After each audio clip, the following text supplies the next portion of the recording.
Pozdrav, dobri moji ljudi. Veče je, dan je bio naporan i vreme je da se opustite pred spavanje. Za tu priliku danas sam vam pripremio veoma zanimljivu priču, punu podataka, da se opustite kako bi savršeno utonuli u san, koji nas ceo život prati kao nekakva nedokučiva vizija našeg postojanja nad kojom, što je jako važno, nemamo nikakvu kontrolu. Upravo to nemanje kontrole je i ključ zašto je proučavanje ove teme, po meni, od velike važnosti za stanje duha svakog od nas. Jer su snovi osnovna nauka i alat tog nematerijalnog, navodnog, nesvesnog sveta, u kojem, pazite, provedemo bez malo više od trećine života. Političari i ostali menadžeri pohlepnog, ovog budnog dela našeg postojanja nam samo jednu stvar ne mogu nikada oduzeti, a to su naši snovi i naše vizije. Mislite li da je to slučajno? Pa ja ne bih rekao. Ko nama garantuje da ovaj život koji sada živimo nije samo jedan nivo i da ukoliko ne shvatimo suštinu toga što treba da shvatimo i da istražujemo, sledi nam kraj igrice? Ja se divim onim ljudima koji vide kompleksnost ovog sistema u kojem mi živimo i da smatraju da se na kraju događa ništa ili kraj. Ako se vratimo u debelu prošlost, gde zapravo leže najosnovniji dokazi nečega, jer tada nismo imali ništa, i zamislimo neko pleme ljudi, o čemu su oni pričali uopšte? Tu dolazimo do vizije. Dakle, čovek kada nema aparata koji mu oduzimaju pažnju, bavit će se hranom i vizijama, ili u prevodu maštom. Zapitajte se koliko vremena danas provodite dnevno maštajući. A šta ako je ta drevna mašta osnova prelaska na neki sledeći nivo? Da li mislite da Trump ili Vučić zaslužuju sekund vašeg nemaštanja? Ja ne bih da rizikujem. Svi primjeri koji ćete čuti kroz video su dokumentovani i zaista su se dogodili. Snovi, vizije ili mašta su mnogo više od toga što nam se servira, a servira se jako malo, razočaravajuće malo, što je veoma interesantno. Primjera radi, klinička smrt, koja je najviši stepen vizije ili najdublji san, u veoma skromnom broju studija, od svega 3, i to slabo finansirane. Te studije govore pola. Dakle, 50% ljudi ima sećanje, a 50% potpuni mrak. Nažalost, nije postojala studija o posmatranju života tih ljudi pre događaja, što pokazuje koliko ova drevna veština, genetske potrebe za maštom, iz nekog neobjašnjivog razloga danas ne interesuje nikoga. Dakle, da, ukrali su nam maštu. I postavlja se pitanje da li smo mi bez mašte zaslužili da nastavimo dalje. Evo jednog prostog pitanja koji je odličan pokazatelj, koji seče kao mač. Kada bi pakao postojao, kako ga zamišljate? Zar savršeni pakao ne bi upravo bio ono što ne možete da zamislite? Ili nepostojanje ničega? Ili apsolutno odsustvo mašte, mraka? Ima li većeg pakla od toga da ste deo ničega, mraka i potpunog odsustva svega? Snovi su oduvek bili jedna od najvećih misterija ljudskog uma. Nauka ih objašnjava kao rezultat nekakve aktivnosti mozga tokom REM faze sna, kao proces obrade sećanja i emocija, odmor organizma. Ali snovi nisu samo obične projekcije iz naše podsvesti. U poslednjim godinama istraživanja su pokazala nešto što zvuči neverovatno. Snovi mogu da budu interaktivni. Godine 2021. tim naučnika iz nekoliko zemalja dokazao je da je moguće komunicirati sa ljudima dok sanjaju lucidne snove. Učesnici su trenirani da prepoznaju da su u snu, a zatim su povezani sa laboratorijskom opremom. Istraživači su im u snu postavljali pitanja, jednostavne matematičke zadatke i pitanja na koje se moglo odgovoriti sa da ili ne. Odgovor su davali pokretima očiju i mišićima lica i ono što je najčudnije, više njih uspelo je da da potpuno tačne odgovore, dok su još uvek sanjali. To je već prvi pokazatelj da snovi nisu zatvoren sistem, svet iz koga nema izlaza, već su stanje svesti u kojem komunikacija i svestan dijalog mogu da postoje. Ovo nismo znali pre. Snovi, dakle, nisu samo iluzija u našoj glavi, već možda vrata u jedno sasvim novo polje istraživanja svesti. Ako možemo komunicirati sa ljudima dok spavaju, postavlja se pitanje gdje je tu granica? I tu dolazimo do fenomena kliničke smrti. Ljudi koji su preživjeli trenutke između života i smrti prijavljuju iskustvo koje često liči na snove, ali su istovremeno i mnogo snažnija, što nije očekivano, živopisnija i realnija od bilo kog sna. Zanimljivo je da su neka od tih iskustava manje poznata javnosti, ali nose možda još veću težinu od onih čuvenih slučajeva. Na primjer, zabeležen je slučaj jedne žene u Holandiji tokom operacije srca. Tokom kliničke smrti opisala je tačan položaj hirurških instrumenata na stolu i crvenu etiketu na jednoj od boca. Detalj koji nije mogla znati jer su joj oči bile zatvorene, a mozak potpuno bez aktivnosti. U Italiji je također dokumentovan slučaj čoveka koji je nakon srčanog zastoja izjavio da je plutao kroz tunel, ali da tunel nije bio od svetlosti već od zvuka. Opisivao ga je kao duboki vibrirajući hum. Taj zvučni tunel ga je doveo do osjećaja potpune smirenosti. Kada se vratio u život, priznao je da ga je to iskustvo potpuno promenilo i da ga je uverilo da smrt nije kraj. Pazite ovako jedno iskustvo čoveka koji na kraju kaže: ej, ja sam siguran, smrt nije kraj. Dakle, zna šta govori. Još jedan manje poznat primjer dolazi iz Japana, gdje je mladić nakon nesreće imao kliničku smrt i tvrdio da je video nešto poput mreže koja se prostirala iznad njega. Opisao ju je kao beskrajne niti svetlosti koje se povezuju i razdvajaju. Kasnije je rekao da ga je to iskustvo podsjetilo na slike neuronske mreže u mozgu koje je video u školskim knjigama, kao redak slučaj percepcije koja u sebi spaja biološke i kosmičke slike. Ako pogledamo pažljivo, i snovi i iskustva kliničke smrti nose zajedničke elemente.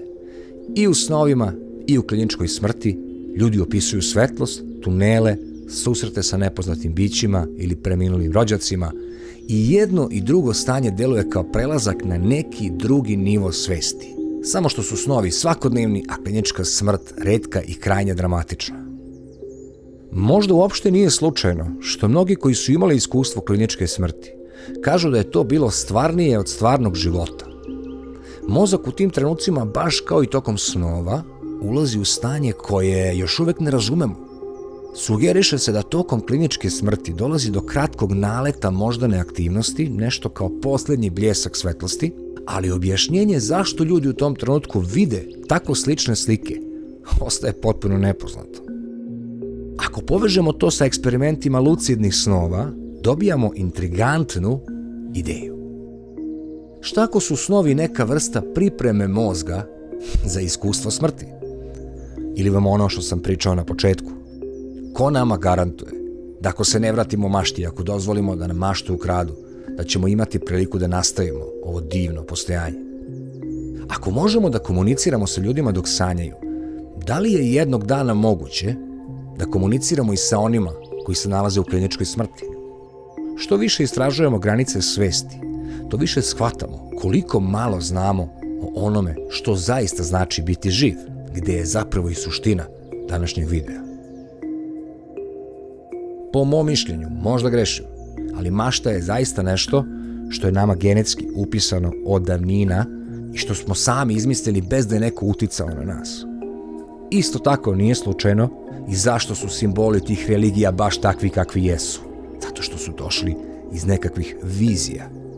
Snovi su apsolutno svakodnevni dodir sa nesvesnim delom našeg bića. Nekada su banalni, nekada jezivi, a ponekad nose poruke koje izgledaju kao da dolaze iz nekog višeg izvora. Nauka je do sada tvrdila da su snovi produkt mozga koji sređuje uspomene i emocije, ali posljednja istraživanja pokazuju nešto daleko uzbudljivije. Slušajte sada ovo. 2021. godine uspeli smo da postavimo pitanja sanjačima i da dobijemo odgovore u realnom vremenu. U literaturi pak je najviše poznato ono što se ponavlja. To je tunel svetlosti, osjećaj mira, susret sa pokojnicima. Ali postoje itekako i iskustva koja su potpuno drugačija. I o njima se mnogo manje govori. Ali zato sam tu ja da ih iskopam za vas, dobri moji. Idemo ovako. Jedna žena iz Španije koja je preživjela srčani zastoj opisala je da nije vidjela ni tunel, ani svetlost. Umesto toga, doživjela je potpunu tamu i jezivu tišinu. Sjetite se početka. Šta ako je mrak najveća kazna? Kao da je postojala u praznom univerzumu. Rekla je da je osjećala kao da je neko posmatra iz daljine, ali da nije bilo nikakvih slika. Ovaj osjećaj je zapravo najintrigantniji jer pokazuje da iskustva kliničke smrti nisu univerzalna. I potvrđuje moju priču sa početka. Dakle, zarobljen u potpunom mraku sa svešću da te neko posmatra. Dakle, postojiš u nečemu gde ne postoji ništa. Znači, najgora dosada. Neki oblik večite samice. Ali postoji i potpuno drugačije priče. Američki vojnik u Iraku, nakon što je pogođen i proglašen klinički mrtvim, kasnije je opisao da nije vidio ništa. Samo potpuni prekid, kao kad se prekine film. To iskustvo je za njega bilo zastrašujuće, jer je očekivao tunel ili svetlost, ali je dobio prazninu. On je kasnije rekao, za mene je smrt bila samo gašenje. Ovakvi slučajevi su retki u literaturi jer ne nose senzacionalizam, ali upravo oni ukazuju da su iskustva različita od osobe do osobe i da upravo eto primjer jednog vojnika koji ne da se ne bavi maštom, nego nema vremena za to. On učestvuje u nečemu što je u principu jako loše i opasno po njegov život. Tek tada nema vremena da se bavi besvesnim stanjem, maštom ili razmišljanjem snovima. Šta dobija? Potpunu prazninu. Nažalost, nema tih istraživanja života pojedinačnih ljudi, ali evo iz ovih primjera možemo zaključivati pomalo. Dakle, vojnik jednako nesećanje ničega. I naravno nisu samo vizije svetlosti i tame deo ovih fenomena. Neki slučajevi kliničke smrti u sebi nose elemente koji podsjećaju na NLO iskustva. Na primjer, godine 1989. u Argentini. Čovjek koji je imao srčani zastoj opisao je da je bio okružen bićima koje je nazvao sjajni posmatrači. Kasnije je njihov izgled uporedio sa opisima vanzemaljskih bića iz popularne kulture, iako pre toga nikada nije čitao o tome. Ono što je zanimljivo jeste da se i u snovima ljudi često sreću sa tim bićima koja nisu ni ljudska ni demonska, već nešto između. U Brazilu, primjera radi, 1994. godine, žena koja je preživjela kliničku smrt posle komplikovanog porođaja, ispričala je da je bila dovedena na mesto koje ličilo na ogromnu sobu sa kupolom. U sredini te sobe sedela su 3 bića, koje je pisala kao prozirne siluete sa očima koje sijaju. Njeno svedočenje kasnije je upoređivano sa iskustvima onih koji tvrde da su doživjeli čuvene otmice ili abdukcije. Da li je reč o istom fenomenu, viđenom kroz različite okolnosti? Pa deluje da jeste. Još bizarniji je slučaj jednog pilota u Rusiji koji je imao srčani zastoj tokom leta i uspio da preživi, zahvaljujući hitnoj intervenciji. On je tvrdio da je u tom trenutku bio izvučen iz tela i posmatrao je svoj avion sa visine, ali pored aviona je vidio i sferu svetlosti koja je kružila nalik nekakvom NLO-u. Posle oporavka tvrdio je da veruje da je ta sfera na neki način bila povezana sa njegovim povratkom u život. Još jedan zanimljiv primjer koji potvrđuje tu neku tezu, hipotezu o tome. Dakle, pilot, u to vreme se govori mnogo o vanzemaljcima, pilot šta radi? Mašta o njima. Razmišlja o njima, jer da bi još te razmišljao tako nečemu, ti moraš ta bića zamišljati ili biti u toj priči. Svi znamo da su NLO slučajevi i piloti veoma povezani, a to ne može biti slučajnost.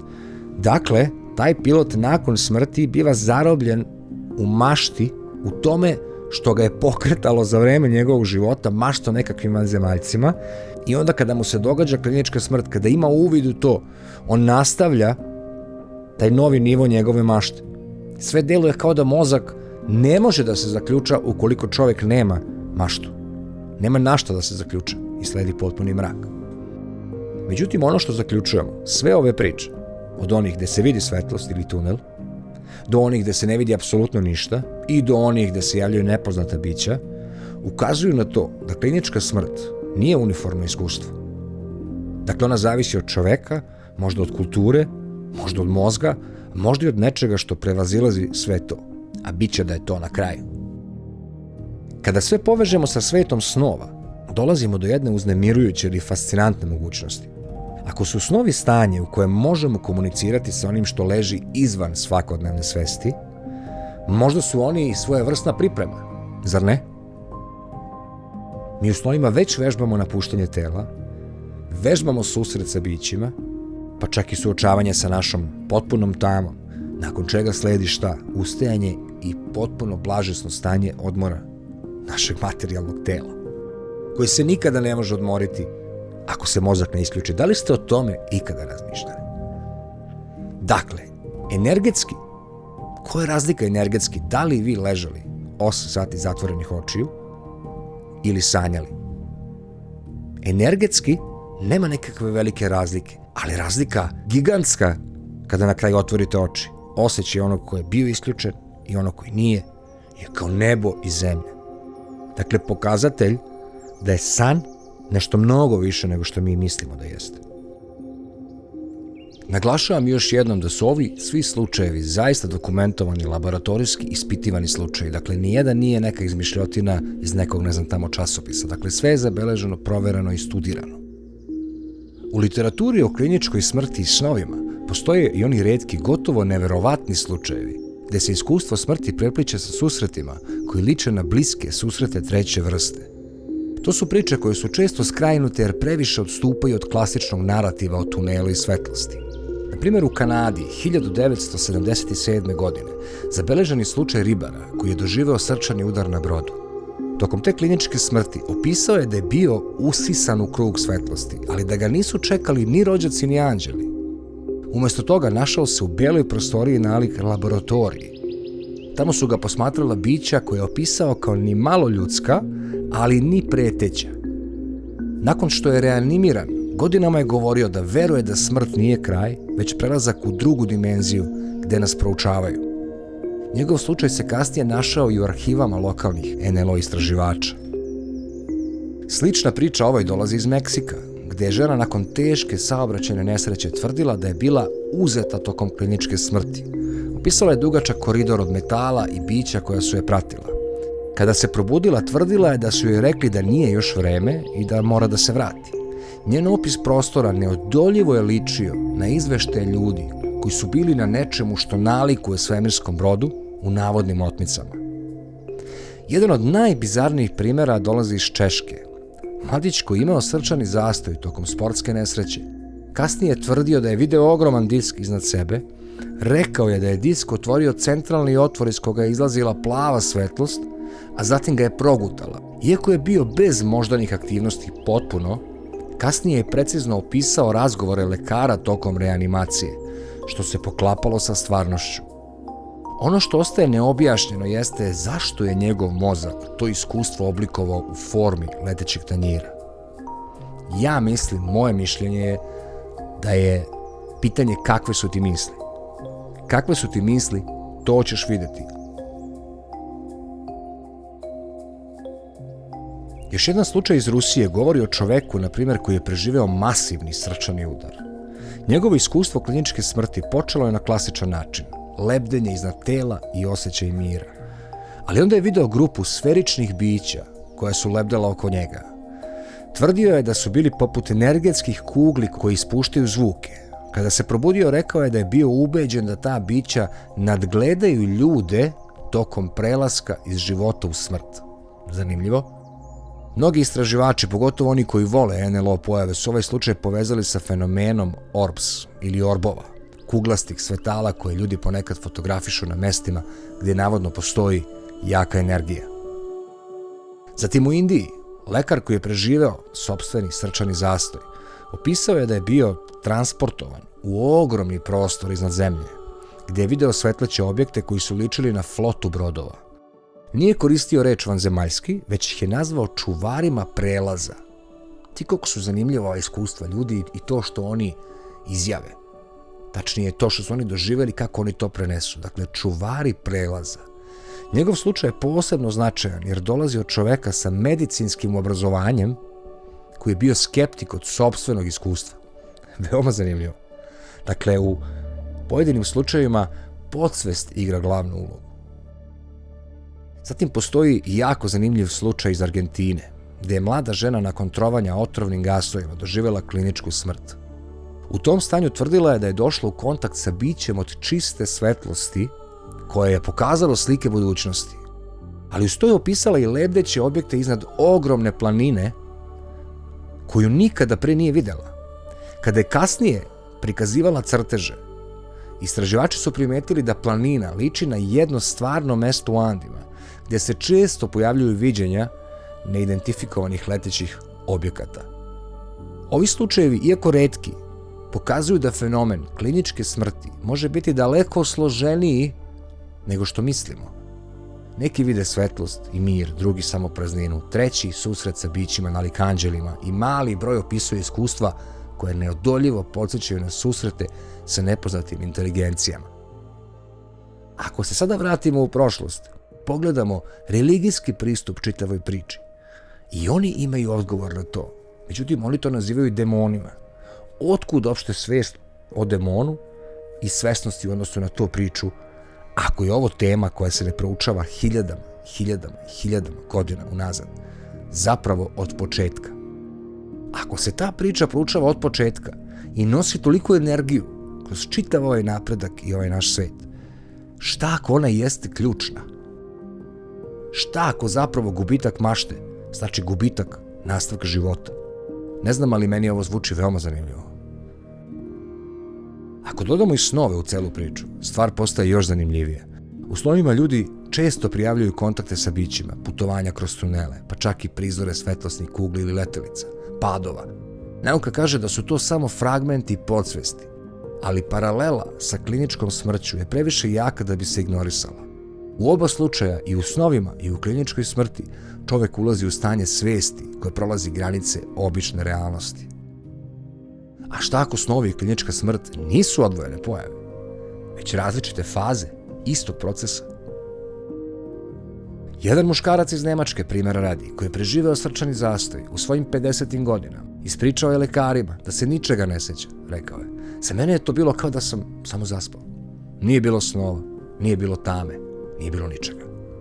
Njegovo svedočenje je važno jer pokazuje da nisu svi ti koji dožive kliničku smrt imali vizije koje se uklapaju u nekakav nastavak. U Francuskoj, primjera radi, žena koja je izgubila svest tokom komplikovanog porođaja i bila klinički mrtva gotovo 3 minuta, izjavila je da se seća samo osjećaja nestajanja. Opisala je to kao brisanje, kao da je neko ugasio prekidač. Nije bilo ni straha, ni utehe, samo prekid. Kasnije je rekla da je baš to iskustvo najviše uplašilo jer je očekivala ono o čemu svi pričaju. Svetlost, tunele, vizije, a umjesto toga dobila je prazninu. Jedan mladić iz Australije, nakon nesreće na motoru, rekao je da je njegovo iskustvo kliničke smrti bilo identično trenutku kada vam kompjuter crkne i ekran se ugasi. Nije bilo ničega, ni prelaza, ničega. Jednostavno nestaneš. Ovaj slučaj postaje poznat jer je kasnije javno govorio da ga je baš to iskustvo navelo da postane ateista. To je jako zanimljivo. Dakle, jedno ovako iskustvo može u potpuno suprotnom pravcu da vas odvede. U Americi zabeležen je slučaj lekara koji je sam doživeo kliničku smrt nakon srčanog udara. On je posle reanimacije rekao, za mene je to bilo kao beskrajni san bez snova. Ovo mi je jako zanimljivo. Ne sjećam se ničega, samo praznine. Ako je to smrt, onda je ona jednostavno ništavilo. Možda samo za tebe. Zanimljivo je da su upravo njegov slučaj često citira u raspravama između naučnika i teologa, jer dolazi od čoveka medicinske struke. Ovi slučajevi možda nisu toliko popularni kao priče o svetlostima i tunelima, ali su važni jer nam objašnjavaju realno stanje, dakle 50-50. Zašto je tako? To je sada pitanje dublje analize. Moje mišljenje je da je u pitanju nedostatak ili gubitak mašte. Ali, ko zna da li sam u pravu ili nisam. Nosim se nekako mišlju da ukoliko nemaš svest i ukoliko nemaš ideju, nemaš maštu o tome kako izgleda i kako bi mogao da izgleda neki život posle života ili nešto neverovatno što se na ovozemaljskom principu ili danas smatra za ismejavanje. Ne znam, veruješ u ovo, veruješ u ono, veruješ u treće. Upravo to što se ismejava, to je ta čudesna mašta koja odvaja takve ljude od onih običnih. I onda se postavlja pitanje kako je moguće da postoje tako dva, a dijametralno suprotna čoveka. Jedan koji živi potpuno u mašti i u nekoj iluziji u nečemu i neko ko uopšte o tome ne razmišlja. Ali šta ukoliko onaj koji o tome uopšte ne razmišlja ne može ni da stvori taj potencijalni nastavak nečega jer o njemu nema ni misao, nema ni smisao, nema nikakvu sliku, nema nikakvu maštu o tome. jedan od najintrigantnijih slučajeva zabeležen je u Južnoj Americi u Čileu, gdje je mladić doživeo kliničku smrt posle utapanja u reci. Kada su ga spasili i povratili u život, opisao je da je bio povučen u grad od kristala. Govorio je o ulicama koje svetle, strukturama koje nisu imale zidove, nego pulsirajuće zidove od svetlosti. Najčudnije od svega je što je naveo da su se kroz taj grad kretala bića bez lica, koja su komunicirala mislima. Njegov opis se veoma razlikuje od tipičnog tunela svetlosti i ostaje kao zabeležena anomalija u lokalnom bolničkom arhivu. Zatim u Poljskoj jedna starija žena koja je preživela moždani udar i bila klinički mrtva gotovo 5 minuta, rekla je da se našla na velikom prostranstvu koje je ličilo na polje puno cvetova gdje je svaki cvet imao ljudsko lice. Lica su je posmatrala, a neka su bila poznata, neka nepoznata. Osjećaj nije bio strašan, ali je bio toliko intenzivan da ju je pratio ceo život. Kasnije je opisala da veruje da su to sve duše koje čekaju svoj trenutak. Ovo su mi najvažniji detalji kada u arhivi ima to što je osoba iznala kao glavni zaključak. Dakle, sve duše koje čekaju svoj trenutak. Zatim i u Kini, tokom 80-ih, mladić koji je imao tešku infekciju i srčani zastoj, ispričao je da je u trenutku smrti video ogromnu zmiju koja se obmotavala oko njega, ali ga nije povredila. Umesto toga zmija ga je odvela kroz prostoriju punu vrata. Svaka vrata su vodila u drugačiju scenu. Neka su prikazivala njegov život, neka potpuno nepoznate pejzaže. Kada se probudio, bio je uveren da zmija predstavlja čuvara između svetova. Dakle, opet ovaj zajednički zaključak koji mnogi donose. Čuvari svetova ili oni koji određuju da li ste spremni za dalje ili niste. I sad me uvati onaj wow efekat ili eureka efekat. Nešto iz mog života, pošto živim na selu, a u selima su još uvek očuvane jake hrišćanske zajednice, pre svega pravoslavne zajednice. Dakle, ljudi idu redovno na liturgije, drže redovne postove, dakle sve po pravilu. Nakon svake liturgije šire se različite priče svetih otaca, uči se novo, dakle to je jedna skupina gde se mnogo zna o zapravo smislu religije i istoriji religije. I često kroz te razgovore sa mojim komšijom, ja sam se uvek čudio na početku, ali sad mi postaje jasno, kada mi on kaže ne znači da ću ja otići u Carstvo nebesko, ali ja mu kažem, kako čoveče, ne znači kad si savršen čovek, sve radiš kako treba. Ne, to ne mora ništa da znači. Uvijek mi je to nekako bilo čudno. Kako ne mora znači, pa šta treba da uradim da bi to zaslužio? I sada kada povežem sa čitavim ovim istraživanjem i svim ovim ludim iskustvom ljudi, vi ne možete da ne dođete do zaključka da svaka priča je potpuno za sebe. Dakle, prvo ne možete da povežete ni jednu priču smisaono, kao u ovozemaljskom životu. Svaka je na svoj način različita, a pak postoje ljudi koji ne zaslužuju ništa ili dobiju potpuni mrak. Neverovatno, zaista tako bih volao da mogu da dođem do podataka o životima tih ljudi, ali nažalost, kažem, to nauku koja bi to trebalo da studira očigledno ne interesuje, niko u to neće da ulaže, ili se možda ulaže iza zatvorenih vrata, ko zna, ali prosto je tako važan podatak. Postoji retki slučajevi gde se klinička smrt i snovi ukrštaju direktno. U SAD-u jedan čovek koji je preživeo srčani zastoj tvrdio je da je za vreme kliničke smrti našao u snu koji je sanjao kao dete. Veoma zanimljivo. To nije bio tunel niti svetlost, već scena iz njegovog detinjstva. Ista ulica, ista kuća, čak i prijatelji sa kojima se igrao. Razlika je bila što su ga svi ti prijatelji gledali bez reči i zatim mu ukrenuli leđa. Taj moment je za njega bio granica i odmah nakon toga se probudio u bolnici. Dakle, uvek se javi nekakva smisao. Kad god se pomisli da su snovi besmislena pojava i da nema nekog smisla, uvek se pojavi nekakva smisao. Da mu se niko ne javi od njegovih prijatelja. Kako bi se vratio u pređašnji, sadašnji život. Zatim postoji slučajevi gde se u kliničkoj smrti ljudi susreću sa velikim bićima nalik na insekte. Biće ne govori, ali komunicira kroz osjećaj. Takođe opisani kao čuvari prelaza. Međutim, motivi koje danas prepoznajemo u pričama ljudi iz kliničke smrti nisu samo savremena pojava. Oni se provlače duboko kroz istoriju, mitologiju i religijske zapise, kao da su univerzalni deo ljudskog iskustva. Primjera radi u Starom Egiptu, knjiga mrtvih, opisuje putovanje duše kroz podzemni svet. Duša prolazi kroz hodnike, tunel svetlosti i nailazi na bića koja je ispituju. Iako je to objašnjeno kao religijski tekst, neverovatno podsjeća na moderne priče o iskustvima kliničke smrti, tunel, svetlost, susret sa čuvarima. Imamo i u antičkoj Grčkoj, Platon u delu Republika prenosi priču o vojniku Eru, koji je poginuo u bici, a zatim se probudio na lomači pre nego što je njegovo telo bilo spaljeno. Era je ispričao da je njegova duša napustila telo, putovala kroz tunel i videla sudove pravednih i nepravednih. Ovaj zapis iz 4. veka pre nove ere smatra se jednim od prvih svedočanstava iskustva kliničke smrti. Također i u budističkim spisima postoje priče o bardo stanjima, prelaznim fazama svesti posle smrti. Opisi uključuju vizije svetlosti, susrete sa bićima i zastrašujuće iluzije koje podsjećaju na noćne more.